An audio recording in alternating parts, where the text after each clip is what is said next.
नमस्कार दोस्तों, स्वागत है आपका प्रेतलोक की नई वीडियो में। आज का वीडियो एक ऐसे गांव के बारे में है जहां सब कुछ है, लेकिन कोई नहीं है। हवा तो बहती है, पर पत्ते नहीं हिलते। दीवारें ऐसी हैं जहां से रहस्यमयी आवाजें सुनाई देती हैं और मिट्टी में पैर के निशान अपने आप बन जाते हैं। क्या आप कभी ऐसे गांव में जाना चाहेंगे? मैं वहां गया था। जी हाँ, अपने एक दोस्त से मिलने। उस जगह पर मेरे साथ कुछ ऐसा हुआ जिसे मैं भूलना तो चाहता हूं, पर भूल नहीं पाता हूं। मेरा नाम है मुकेश। तो चलिए सुनते हैं ये सच्ची घटना, स्वयं मुकेश की ही जुबानी।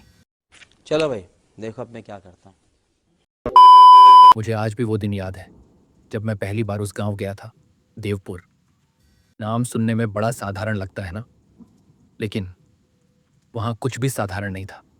वो जून का महीना था, हवा में उमस थी, लेकिन पता नहीं क्यों जब बस उस गांव के मोड़ पर रुकी तो मुझे एक ठंडी लहर सी महसूस हुई, जैसे किसी ने मेरी गर्दन के पीछे से ठंडी सांस फूंक दी हो।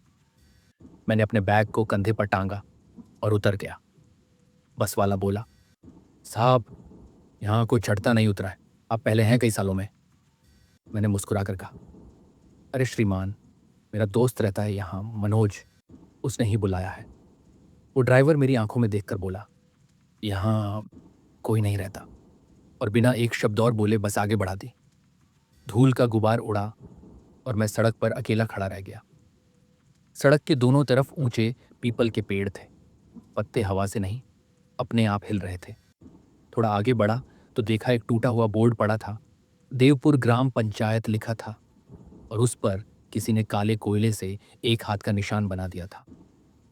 अजीब बात यह थी कि वो निशान ताज़ा लग रहा था। मैंने खुद से बुदबुदाया, मनोज कहाँ है यार, फोन भी बंद कर रखा है। मैंने घड़ी में देखा तो घड़ी में शाम के 5 बज रहे थे। सूरज नीचे झुकने लगा था और सन्नाटा धीरे धीरे बढ़ रहा था। मुझे वो सन्नाटा चुभने लगा। ऐसा लग रहा था जैसे हवा भी यहाँ बोलने से डर रही हो। डर के मारे मैं गांव की तरफ भागने लगा। गांव के पहले घर तक पहुंचते पहुंचते मुझे एहसास हुआ कि सारे घर बंद पड़े हैं। कुछ के दरवाजे आधे टूटे, कुछ पर बेलें छड़ी थीं। कोई कुत्ता, कोई बच्चा, कोई औरत, कोई नहीं था। थोड़ी सी हिम्मत करके मैंने एक घर के अंदर झांका। दीवार पर अभी भी पुराने कैलेंडर टंगे थे। बर्तन धूल में पड़े थे, जैसे कोई अचानक सब कुछ छोड़कर चला गया हो। मैं धीरे धीरे आगे बढ़ता गया। हर कदम पर सूखी पत्तियां चरमराती, और वो आवाज इस सन्नाटे में बहुत तेज लगती थी। थोड़ी दूर पर मुझे एक कुआं दिखा, पुराना, टूटा हुआ। पास गया तो देखा उसकी दीवार पर कुछ लिखा था। उस पर लिखा हुआ था, मत झांको, नीचे वो देख रही है। मेरे बदन में जैसे बिजली दौड़ गई। वो कौन? मैंने खुद से पूछा, पर जवाब कौन देता, क्योंकि वहां कोई नहीं था। एक झटके से नजर घुमाई तो लगा जैसे कुएं की परछाई में कोई चेहरा हिला हो। मैंने फिर से देखा, कुछ नहीं, बस पानी में मेरा ही चेहरा था। पर मेरा चेहरा मुस्कुरा क्यों रहा था? मैं तो डरा हुआ था। मेरा दिल तेजी से धड़कने लगा। मैंने तुरंत निगाहें फेर लीं और आगे बढ़ गया। करीब आधा किलोमीटर बाद मुझे एक टूटा हुआ मंदिर दिखा। मंदिर के दरवाजे पर लटकता पीला कपड़ा हवा में झूल रहा था, और अंदर से घंटी की धीमी आवाज आ रही थी, टन टन, धीमी, असमान, जैसे किसी ने बहुत धीरे धीरे बजाई हो। मैंने अंदर झांक कर देखा। मूर्ति पर मोटी धूल की परत थी और चारों ओर लाल धागे बंधे हुए थे, जैसे किसी ने किसी चीज को बांध रखा हो, शायद तंत्र मंत्र वगैरह, मैंने सोचा।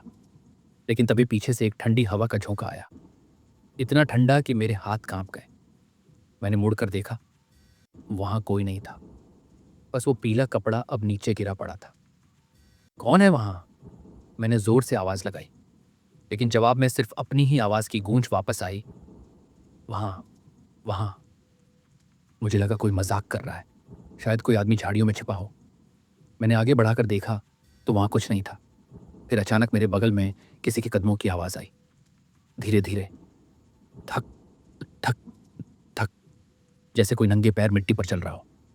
मैंने सांस रोक ली, पीछे मुड़ा, कोई नहीं, लेकिन मिट्टी पर गहरे पैर के निशान थे, और वो निशान धीरे धीरे मुझसे दूर जा रहे थे। मैंने बैग कसकर पकड़ा और आगे बढ़ने लगा। मनोज का घर गांव के बीच में था, वहीं ढूंढना था। जैसे जैसे मैं गांव के अंदर घुस रहा था, हवा भारी होती जा रही थी, जैसे उसमें कोई सांस ले रहा हो। एक मोड़ पर पहुंचा तो देखा एक छोटा बच्चा मिट्टी में कुछ बना रहा था। उसकी पीठ मेरी तरफ थी। मैंने राहत की सांस ली। अच्छा, कोई तो है यहाँ। मैंने पास जाकर कहा, अरे बेटा, ये क्या बना रहे हो? वो बच्चा रुका, धीरे से बोला, मैं अपने गांव को बना रहा हूं। उसकी आवाज अजीब थी, धीमी, भारी और बहुत पुरानी सी, जैसे किसी बूढ़े ने बच्चे की आवाज निकालने की कोशिश की हो। मैं झुककर देखने लगा।